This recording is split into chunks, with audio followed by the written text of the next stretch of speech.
Oi, pessoal. Então, vamos lá. Eu sou Karen Souza, sou nutricionista, faço mestrado pelo FRJ, tenho 3 pós-graduação também. Tenho uma em nutrição e alimentação coletiva, tenho uma em nutrição clínica e tenho uma em nutrição esportiva. Hoje eu quero trazer uma aula para vocês, um pouco diferente desse segmento desse canal. Eu pretendo começar com esse segmento novo, de poder estar sempre postando aulas, né? E hoje a gente vai falar um pouquinho de resistência insulínica. Eu acredito que o áudio não vai ficar tão bom, porque hoje eu estou em casa, então tem o barulho do condomínio. Mas se ficar muito ruim, eu vou acabar não postando, refaço, não tem problema, tá? Vamos lá. Resistência insulínica. A resistência, né, à insulina, acontece sempre nos tecidos, normalmente nos tecidos periféricos, sobretudo músculo e no tecido adiposo. E lembrando que a resistência, eu sempre dou esse exemplo, que a resistência à insulina, a insulina, ela é como se fosse um corredor. Pensa na doença como um corredor. Tem o começo, o meio e o fim. A resistência, ela normalmente está nesse meio. Ela não é a doença final. A doença final são outras, então, como diabetes.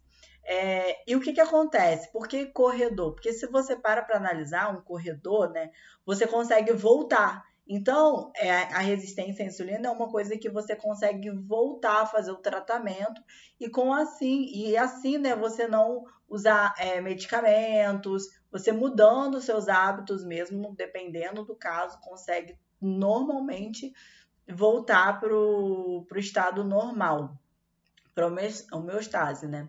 E ela comete 135 milhões nos indivíduos do mundo, então muita gente. E dos quais 30% tem mais de 60 anos. Por quê? Normalmente, porque ela não é uma doença sozinha, ela não é uma doença solitária, ela sempre vem com outras doenças. E os idosos, normalmente, eles têm outras doenças, né? O conceito é que a resistência à insulina é a incapacidade da insulina de estimular de forma otimizada o transporte de glicose para a célula do corpo, levando uma hiperinsulinemia e também uma tolerância à glicose diminuída. Por que é diminuída, tá? Porque para ser alta, você já seria um diabetes. Vamos lá, a resistência à insulina, ela sempre vem com outras doenças, tá? Então, ela não é uma doença de cunho solo. Ela não vem, tipo assim, uma pessoa saudável, do nada, ela veio com uma resistência à insulina. Não.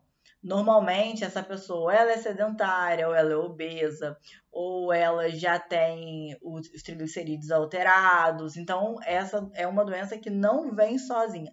E é até meio complicado afirmar que é uma doença, porque, como estou dizendo para vocês, é algo que você consegue mudar. Então, você consegue, se você tem resistência, conforme você vai se alimentando melhor, voltando a fazer atividade física, você consegue alternar. Normalmente, a resistência, ela vem acompanhada de uma pessoa que se alimenta mal, uma pessoa que não faz atividade física.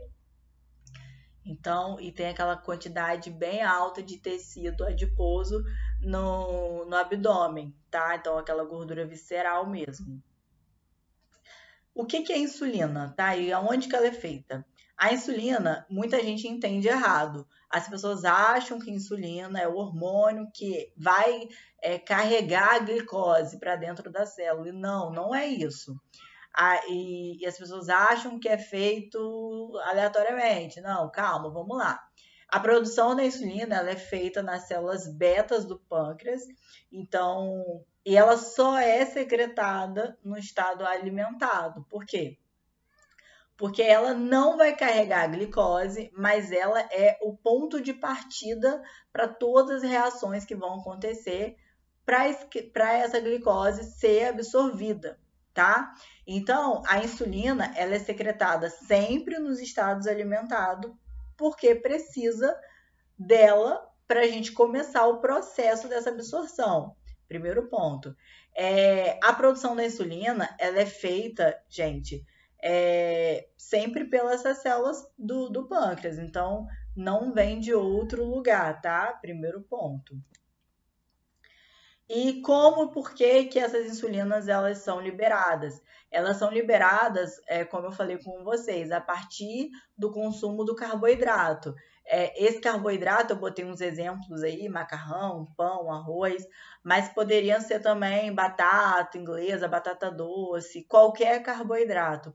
Porque, gente, a gente tem um entendimento, né, que todo carboidrato, para ele conseguir ser absorvido de forma completa, ele tem que virar glicose. Então, todo carboidrato que a gente consome, no momento, ele vai virar glicose, tá? Desculpa, gente, tô com a garganta um pouco ruim. Então, por exemplo, o pão vai virar glicose, o arroz vai virar glicose, o macarrão, a batata. O que vai diferenciar? Por exemplo, se tem uma quantidade de fibra um pouco maior, a diferença é que esses carboidratos vão ser absorvidos de forma mais lenta. Então, é mais ou menos isso, mas conforme como ele vai ser absorvido, sempre como glicose. Então, coloque isso na cabeça de vocês. E como que acontece isso? Primeiro, a gente vai se alimentar desse carboidrato, então vai chegar ali na corrente sanguínea, vai fazer essa sinalização para o pâncreas para liberar a insulina. Essa insulina ela vai se ligar ao receptor alfa extracelular, vai ocorrer uma cascata da insulina que vai liberar GLUT4 e o GLUT4 vai sair de dentro dessa célula, absorvendo essa glicose, tá? Colocando essa glicose para dentro. E por que a gente tem que entender que é GLUT4, não os outros GLUT? Porque existem outros GLUT. O GLUT1, por exemplo, ele faz absorção da glicose na barreira encefálica, hemácias e feto. GLUT2, fígados, pâncreas e rins. GLUT3, neurônios, rins e placenta. E o GLUT4 no tecido adiposo e no músculo. Só que uma observação, por que na resistência à insulina a gente só fala do GLUT4? Porque é o único que depende da insulina. Os outros, eles não dependem da insulina para fazer a absorção dessa glicose, tá? Eu trouxe esse esqueminha. Aqui, como vocês podem acompanhar, a insulina, a glicose está aqui, ela faz esse sistema de avisar para o pâncreas, pâncreas, pode liberar a insulina que eu já cheguei chegando. O pâncreas vai liberar, as células betas do pâncreas vai liberar, eles vão entrar em contato com um receptor de insulina. Esse receptor ele vai fazer toda essa cascata aqui, olha, gente, até chegar aqui a AKT, e a AKT vai avisar aqui para liberar a GLUT4. O GLUT4 vai sair e vai entrar em contato, vai pegar a glicose, colocar para dentro. Então, ó, o GLUT4 ele tá aqui, ele deixa essa glicose entrar para dentro da célula, como vocês podem ver. Então, GLUT4 é glicose transportadora, mais ou menos assim em inglês, né? Só que esse é o sistema, né, normal de como acontece. Acontece assim, e isso que é todo o processo. Só que o que faz uma pessoa ter resistência à insulina? Por que a obesidade, primeiro, né, é tão fator de risco para essas pessoas? Normalmente, uma pessoa obesa, ela produz adipocitocinas, que, por exemplo, são TNF-alfa, resistina, temos vários outros. Essas adipocitocinas, elas entram em contato aqui no receptor de insulina e ela atrapalha toda essa cascata, liberando menos GLUT4. Então, o que acontece quando libera menos GLUT4? Menos glicose é colocada para dentro da célula, então mais glicose livre. Se tem mais glicose livre, o que a glicose faz? Ela avisa de novo para o fígado: olha, você não liberou insulina o suficiente, vamos liberar mais. Aí libera mais insulina. Só que o problema não é a insulina, porque insulina o suficiente tem. O problema está na cascata devido a essas adipocitocinas. Então, o que acontece? Mesmo liberando mais insulina, não tem esse fator aqui, né? E o GLUT4 continua saindo em menor quantidade, então o paciente ele fica com uma hiperinsulinemia e uma hiperglicemia. Aqui, ó, nos vasos, hiperglicemia e hiperglicemia. Isso é muito danoso para a gente. Por exemplo, um paciente que está com uma hiperglicemia, ele começa a produzir placas de ateromas. Então, isso pode levar até o infarto do miocárdio com o tempo, tá? Trouxe também um pouquinho dos valores de referência, depois que eu expliquei a patologia, né? Até 99 de glicose é inferior a 99 é normal. Em jejum, tá, gente? A glicemia de jejum alterada é entre 100 e 125 e o diabetes é superior a 126, tá? Agora a gente vai entender mais ou menos um outro tipo de cálculo que a gente pode fazer também. É o HOME-R, que é um indicador de resistência, onde você vai pegar a glicose do paciente vezes a insulina dividido por 405 e o valor referência ele tem que ser menor que 2. Outro também é o HOMA-beta, que vai ver a atividade dessa célula beta. Então, o paciente, né, você vai calcular 360 vezes a insulina, dividido pela glicose, menos 63, com a porcentagem. Então, tem que ser o valor de referência de 167 a 175. E vamos tentar entender mais ou menos esses indicadores, né? Pensa no seu paciente, porque como eu tô falando para vocês, aqui esse canal, só um minuto de filmado. Esse canal para você que é da área da saúde, que está começando a atender agora, ou já atende também, pensa que esse seu paciente, ele deu um valor de referência, por exemplo, dessa atividade beta aqui, vamos colocar que o valor dele foi 130. A gente tem que entender o que isso quer dizer. Então, isso tá bom? Se o valor de referência é entre 167 e 175? Não. Não é quanto mais baixo, melhor. Se esse valor deu 100, vamos botar 100, esse valor deu 100. O que isso quer dizer para a gente? Isso pode dizer que essas células beta sua não está funcionando de forma tão eficaz. E dentro de toda a patologia, pode ser que você já esteja sofrendo uma apoptose dessa célula. Por quê, gente? Vamos tentar entender de uma forma prática. Se você tá aí, começa a trabalhar, vamos botar que você começa a atender em uma clínica, e a dona da clínica fala assim: olha, você vai atender 20 pacientes por dia, né? Sem pausa nenhuma. Então, você vai atender 20 pacientes sem parar, sem poder respirar, tá? Aí você chega você vai, 3 semanas depois você não tá aguentando mais. Você fala assim, meu Deus, não tô dando nem serviço de qualidade, nem tendo meu tempo para poder realizar as dietas.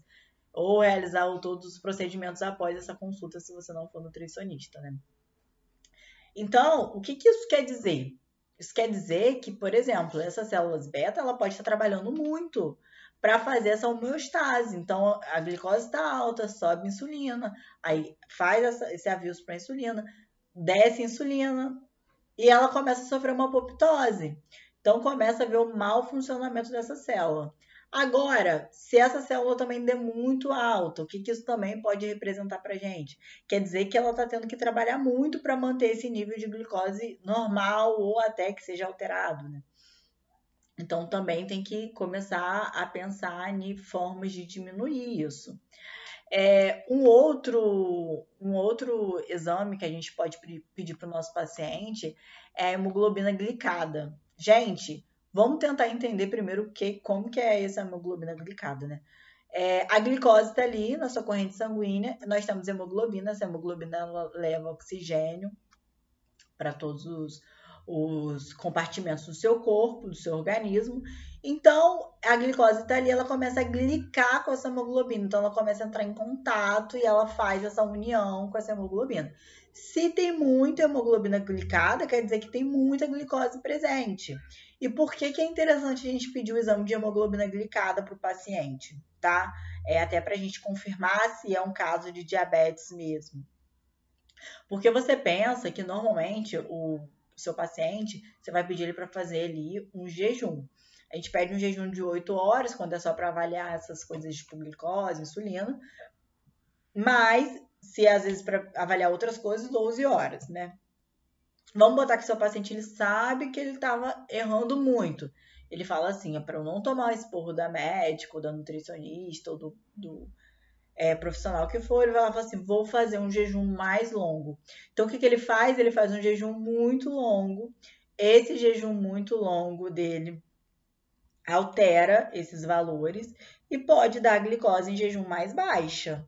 Então, quer dizer que a glicose dele sempre está baixa? Não. Então, a hemoglobina glicada, ela vai dizer, se eu não me engano, gente, ela dá um padrão aí de 3 meses para cá. Então, por exemplo, se o valor está entre 4,7 a 5,6, normal. Pré-diabetes, 5,7 e 6,4. Diabetes, acima de 6,5. Então, a gente tem a noção que a hemoglobina glicada ela é sempre a fofoqueira. Ela vai te contar, entendeu? Então, é bom pedir para o paciente fazer esse hemoglobina glicada, porque ele pode estar, assim, te enganando, ele pode estar, assim, se alimentando mal, e fez realmente ali um jejum bem prolongado e por isso deu esse valor. Conduta nutricional. Eu sou nutricionista, né? Hoje eu vou trazer também um pouquinho sobre treino, mas em questão de dieta, a gente tem um entendimento que um consumo de fibras alimentares mais alto, o aumento de alimentos antioxidantes e uma diminuição do açúcar simples já conseguem ter uma resposta nessa melhora dessa resistência. Por quê? Vamos trabalhar um por um. O consumo de fibras alimentares. Se você começa a consumir carboidrato, que tem uma quantidade maior de fibra, ele vai ser absorvido de forma mais lenta, dando mais tempo para aquela glicose sanguínea entrar dentro da célula, né?